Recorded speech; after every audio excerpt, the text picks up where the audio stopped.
The Indian Removal Act, or Removal Act, is a sad chapter in American history.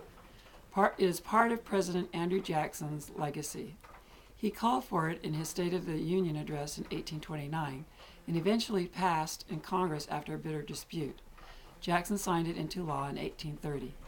It was supported in the South, especially in Georgia, where states were anxious to gain access to lands inhabited by what was known as the 5 civilized tribes. Those tribes were the Cherokee, the Chickasaw, the Choctaw, the Greek, and the Seminole.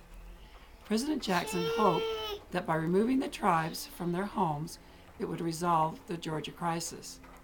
Although voluntary in nature, the passage of the act made it difficult for the tribal leaders to resist the pressure to leave.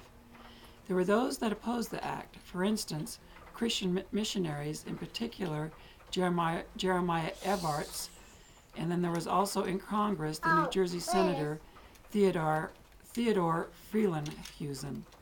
And then there was also the popular Davy Crockett of Tennessee. Tens of thousands of American Indians were affected by this act. You may have heard the term Trail of Tears.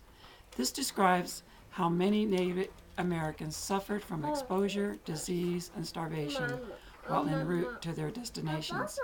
Many died, including, for example, 4,000 of the 15,000 relocated Cherokee.